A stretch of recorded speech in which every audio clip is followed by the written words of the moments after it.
आप सभी यूपी लेखपाल अभ्यर्थियों को हमारा नमस्कार। तो उम्मीद है आप सभी अच्छे होंगे, लेकिन आपका जो एक मानसिक तनाव है वो लगातार जारी हुआ है, क्योंकि यूपी लेखपाल ने अगर देखा जाए तो इतना समय के बाद जब एक्चुअल में उन्होंने एक साथ काम किया, उसको पहली प्रायोरिटी उन्होंने दे दी है कि इनका जो अंतिम चयन परिणाम होगा वो कब जारी होने वाला है, ये सबसे बड़ा पॉइंट है। और साथ ही साथ जो ये कट ऑफ का संदेह है आपके मन में है कि कट ऑफ क्या रहेगी, क्या होने सकती है कट ऑफ।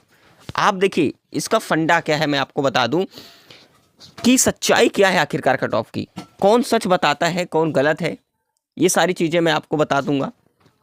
ठीक है, कैसे आप आंकड़ा लगा सकते हो, एक आकलन कर सकते हो खुद से भी। देखिए, तो एक कहीं ना कहीं जो उस दिन नोटिस आई उसमें फुल मार्क्स भी दिए गए। ठीक है, क्योंकि सोलर वाले क्वेश्चंस की बात करें हों, चाहे वो बात करा उसमें उज्ज्वला वाले क्वेश्चन पे, दोनों पे क्या हुआ मैं आपको चलिए दिखाता हूँ। चीज़ें हैं कि अब आपको 2 से 2.5 मार्क्स अगर मिल रहे हैं, ठीक है, इतने मार्क्स आपको मिले तो कहीं ना कहीं कट ऑफ में तो परिवर्तन देखने को मिलेगा। ठीक है, अब कारण ये भी है, मैं आपको एक चीज़ बता दूं कि आप लोगों ने जो ऑब्जेक्शन किए थे, आपत्ति उन्होंने डाली थी, तो भाई कोर्ट पे मामला चला गया, इसलिए देरी हुआ, आप सभी को पता है, उससे लेट हुआ, लेकिन आखिरकार सब कुछ साफ हो गया, अब क्लियर हो गया। लेकिन सबसे बड़ी बात है कट ऑफ को लेकर के कि कट ऑफ सच में कितनी जा सकती है। देखिए, आप लोगों को क्या होता है, मैं आपको एक चीज़ बता दूं, अगर मैं कट ऑफ मान लीजिए कि कट ऑफ मैं आपको बता रहा हूं, तो आप लोग क्या सोचते हो, अगर मान लीजिए कि अगर आपके 80 मार्क्स हैं, ठीक है, और मैंने कट ऑफ बता दी कि 78 कट ऑफ जाएगी, तो आप क्या हो जाओगे, खुश हो जाओगे। ठीक है, क्योंकि मैंने आपके मन की बात कह दी, आप कहोगे ये कट ऑफ बिल्कुल राइट है, इसमें कोई गलत नहीं है, आपने बहुत सही आकलन किया है।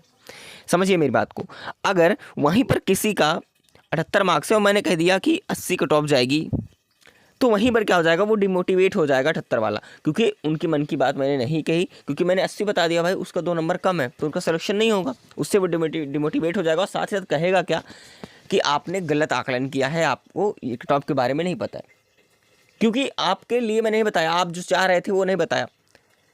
ये जरूर नहीं होता कि आप क्या चाह रहे हो, अगर आपका 50 मार्क्स है तो मैं बता दूं कि 50 ही जाएगा, तब आप खुश रहोगे, बिल्कुल नहीं। जो चीज़ें सच है वो चीज़ें आप एक्सेप्ट करिए, आप लोग एक्सेप्ट नहीं करते चीज़ों को। देखिए मैं कैसे बता रहा हूँ, हालांकि देखिए मैं भी अभ्यर्थी हूँ, आप सभी की तरह ही मैं भी हूँ, ठीक है, इसमें कोई नहीं है, आप भी कर सकते हैं वो चीज़ें जो हम लोग सब कर रहे हैं। तो दुनियादारी से क्या मतलब है कि वहाँ पर ये बताया जा रहा है, यहाँ पर ये बताया जा रहा है, लेकिन मैं आपको बता दूँ, ये आप स्क्रीनशॉट भी पहले से कह रहा हूँ रख लीजिएगा। यूआर कैटेगरी की कट ऑफ जो रहेगी वो 79 to 80 के बीच रहेगी। ऐसा क्यों कह रहा हूँ, देखिए क्योंकि डेवी लोगों ने स्किप तो किया है, लेकिन अभी भी कुछ चीज़ों को लेकर के हमें अभी अभियान को आगे बढ़ाना है, डेवी स्किप नेविगेशन को। जहाँ तक हो सकता है हम प्रयास बहुत पहले कर चुके हैं, उसके तहे दिल से धन्यवाद आप सभी अभ्यर्थियों को, और जिन्होंने इस मुहिम में साथ दिया, और जो पहले से सिलेक्टेड है जिन्होंने स्किप कर दिया है, तो उनको मेरा भी कोटि कोटि नमन है। और आगे भी जिन्होंने डीवी दे भी दिया है उनसे भी रिक्वेस्ट करूँगा, अगर डीवी दे भी दिया है तो अपना जो है डीवी स्किप का जो भी आपने फार्मा था उसको आप वापस कर सकते हैं, कोई दिक्कत नहीं है, अपना अध्याचन को लेकर से अपना वापस हो सकते हैं। और यहाँ से कुछ लोगों को और भी मौका मिल सकता है, जो मान लीजिए डीवी के बाद भी यहाँ तक आ गए हैं, उनके लिए भी ये चीज़ें मैं बता रहा हूँ, अगर आप पहले से सिलेक्टेड है तो। लेकिन इसकी वजह क्या है, जो आपके 2 से 2.5 मार्क्स बढ़ रहे हैं, जिनका सिलेक्शन लगता था कि नहीं हो पाएगा, उनका यहाँ पर सिक्योर हो चुका है। तो इसी प्रकार से थोड़ी सी पॉइंट में जो है इंक्रीजमेंट देखने को मिली है। ओबीसी में करीब मार्क्स की बात करें तो 77 से लेकर के 78 के आसपास इनका रहेगा। ठीक है, और हाँ ये भी जरूर कहूँगा +- 1-2 नंबर का डिफरेंस होगा, इसी के आसपास रहने वाला है। और ईडब्ल्यूएस कैटेगरी की बात करें तो ईडब्ल्यूएस कैटेगरी भी करीब हम इसको ही इतना मान के चल सकते हैं, ठीक है, 77 से 78 के बीच। और जो एससी कैटेगरी है, एससी कैटेगरी में कट ऑफ क्या रहेगी, करीब 75 से लेकर के 76 भी हो सकती है, क्योंकि ज़्यादा डिफरेंस नहीं होगा कट ऑफ में। और बात करें एसटी कैटेगरी की, तो एसटी कैटेगरी की कट ऑफ क्या रहेगी, तो एसटी कैटेगरी वाले मान के चलिए कि 70 के आसपास आपका होना चाहिए। ठीक है, और जो फीमेल कैंडिडेट हैं, ठीक है, फीमेल कैंडिडेट्स, इनके लिए कट ऑफ क्या रहेगी, तो ये भी अपना जो है ओबीसी के बराबर मान सकते हैं। तो ये कट ऑफ का हमारा आकलन है जो कि आप भी सारी चीज़ें कर सकते हो, और मैं हमेशा आपसे यही कहूँगा कि अपने आकलन को कायम रखिए, ठीक है। आप भी सारी चीज़ें कर सकते हैं, ठीक है। और देखिए जो हमने आपको बताया, ये आपके बताए हुए स्कोर पर आधारित हमने चीज़ों को क्लियर करने की कोशिश की है। और बाकी रहा परिणाम की बात, तो सचिव सर ने भी चीज़ों को क्लियर कर रखा है। आपने अगर न्यूज़पेपर भी पढ़ा होगा तो उसमें भी दिया रखा था, और इसको लेकर के उन्होंने सही चीज़ें सीधा कही हैं।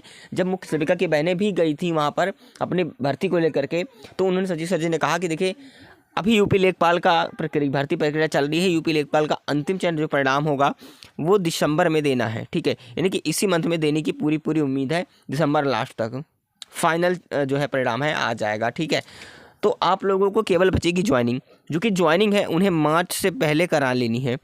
मार्च से पहले करा लेनी है, बिल्कुल क्लियर है, क्योंकि उसके बाद फिर नियुक्त पत्र वितरण प्रक्रिया नहीं हो सकती आचार संहिता में, इसलिए मार्च से पहले उन्हें करवाना ही करवाना है। तो ये क्लियर है कि दिसंबर लास्ट तक कहीं ना कहीं आप सभी का रिजल्ट आना है, ठीक है।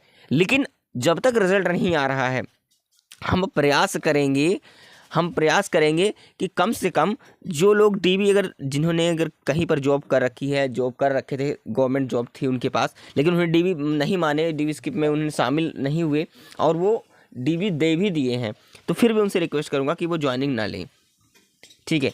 अगर ज्वाइनिंग ना लेंगे ताकि और भी अभ्यर्थियों को कम से कम वेटिंग लिस्ट के थ्रू तो मौका मिल सके, किसी भी तरीके से उन्हें मौका मिले। हाँ, एक बात ध्यान रखना आप भी कि आप लोगों को चिंता करने की ज़रूरत नहीं है किसी भी प्रकार की, क्योंकि जो प्रेशर था वो हट चुका है। अभी वीडियो का 2018 का एग्ज़ाम हुआ था, ठीक है। अब 2018 का एग्ज़ाम हुआ भाई, इनके दिल से पूछो कि 5 सालों का वक्त इन्होंने गुजारा साथ में, भाई हम भी इंतज़ार कर इतने समय से, और इन सारी चीज़ों को हमने देखा, और इस बार रिज़ल्ट में कोई संभावना नहीं समझ में आ रही है कि आखिरकार इनका रिज़ल्ट कब तक आएगा।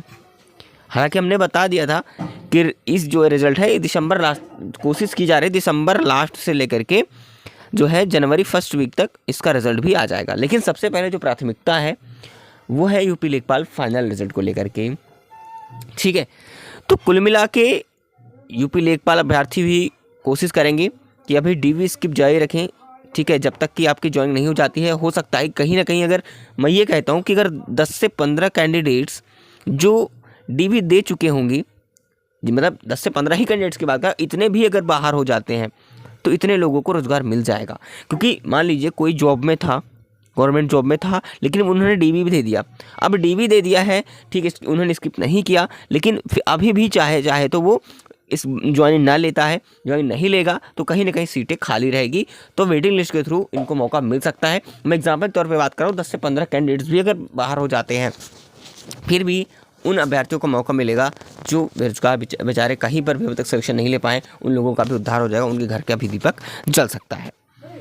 बाकी अपना जो नेविगेशन है थोड़ी कोशिश और आप सभी को करनी है मिल करके, ठीक है। बाकी जैसा भी है हम आपको बताते रहेंगे टाइम टू टाइम, इसलिए कहता हूँ कि सब्सक्राइब नहीं किया है तो सब्सक्राइब करके बेल आइकन की जो घंटी उसको दबा लीजिएगा, ताकि जो आने वाली हमारी इंपॉर्टेंट अपडेट होगी वो आप तक टाइम पर मिलती रहे।